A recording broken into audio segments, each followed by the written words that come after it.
सद्गुरू माता सुदीक्षाजी महाराज यांची असीम कृपा आहे म्हणून आम्ही या ठिकाणी या दरबारामध्ये बसलो आहोत आणि या सत्संगचा आनंद प्राप्त करत आहोत।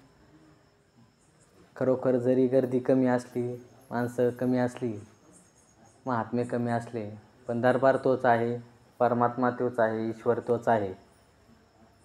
आणि जे शब्द आपल्याला ऐकायला मिळणार आहे, सद्गुरूंचा महिमा ऐकायला मिळणार, तो देखील तोच असणार आहे। खरोखर सत्संगाची आपल्याला जीवनामध्ये असा सद्गुरू माता सुदीक्षाजी महाराज यांच्यासारखा आपल्याला समर्थ असा सद्गुरू जीवनामध्ये आला आणि आपल्या जीवनाचं सोनं झालं। आपल्याला हा परमात्मा सद्गुरूनं दाखवला, जो आतमध्ये पण आहे, बाहेर आहे, सबाह्य अभ्यंतरी असा हा परमात्मा आपल्याला सद्गुरूने दाखवला। जळीस्थळी असणारा हा ईश्वर दाखवला। सुवर्णाचे मणी केले, ते सोनियाचे सुते ओविले, तैसे म्या जग धरिले सबाह्य अभ्यंतरी। की माऊली ज्ञानेश्वर महाराजांनी श्रीकृष्णाच्या मुखामध्ये ही ओवी घातलेली आहे की श्रीकृष्ण म्हणतात की अर्जुना, हे जग जे आहे हे मण्यात ओवलेल्या दोऱ्याप्रमाणे माझ्या ठाई ओवलेलं आहे। म्हणजेच आतमध्ये तोच आहे ईश्वर, बाहेर सुद्धा तोच आहे आणि ह्या आत आणि बाहेर याच्यामध्ये जो आहे तो सुद्धा तोच आहे परमात्मा। असा परमात्मा आपल्याला सद्गुरूने दाखवला आहे। जळीस्थळी काष्टी पाशाणी असा हा ईश्वर आपल्याला दाखवला आहे। का तर आपल्याला तहान लागली होती त्या परमात्म्याला पाहण्याची। पाणी में मीन प्यासी रे, मोहे सुनसुन आवे हसी रे। की जोपर्यंत परमात्मा पाहण्याची ओढ लागत नाही तोपर्यंत आपल्याला परमात्मा दिसणार नाही। असं म्हटलं जातं, दासने ऐकलं एका ठिकाणी की थंडीचे दिवस होते, थंडीला थंडी वाजत होती म्हणून थंडी थंड पडली। विनोदास्पद आहे, पुन्हा सांगतो की थंडीचे दिवस होते, थंडीला थंडी वाजत होती म्हणून थंडी थंड पडली। म्हणजे काय की दिवस कशाचे होते तर थंडीचे होते। काय वाजत होती? थंडी वाजत होती। कोणाला वाजत होती? थंडीला वाजत होती। आणि कोण थंड पडलं तर थंडी थंड पडली।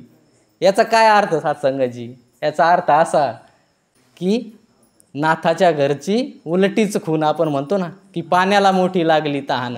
पाण्याला तहान लागली पण पाण्याला माहीत नाही आपण स्वतःच पाणी आहोत। तसं सुद्धा महात्म्याला, संतांना, मनुष्याला एक तहान लागलेली असते पण त्याला माहीत नाही आपणच स्वतः ईश्वर आहोत। पण जोपर्यंत ज्यावेळेस आपण सद्गुरूच्या चरणावर येऊ त्यावेळेस आपल्या लक्षात येईल की आपल्या आतमध्ये सुद्धा तोच आहे, बाहेर सुद्धा तोच आहे आणि या दोन्हीच्या मध्ये सुद्धा तोच आहे। देव पाहावयासी गेलो, माझा मीच देव झालो। की का म्हणाले तुकाराम महाराज असं की मी देव पाहण्याच्या मला आस लागली होती, तहान लागली होती देव पाहण्याची, पण सद्गुरूच्या कृपेने सद्गुरूकडून ब्रह्मज्ञानाची प्राप्ती झाली आणि माझ्याच आतमध्ये असणारा ईश्वराची मला ओळख झाली। म्हणजे आतमध्ये जो होता तोच बाहेर आला। पाठीमागं दासनी सांगितलं होतं की जे एखाद्या भांड्यामध्ये असतं तेच उतू जातं। भांड्याचं आता महिला घरी दूध ठेवत असतात, दासनी कदाचित सांगितलं असेल मागच्या आठवड्यामध्ये उदाहरण की महिला दूध तापलेलं असतं ह्याच्यावर गॅसवर।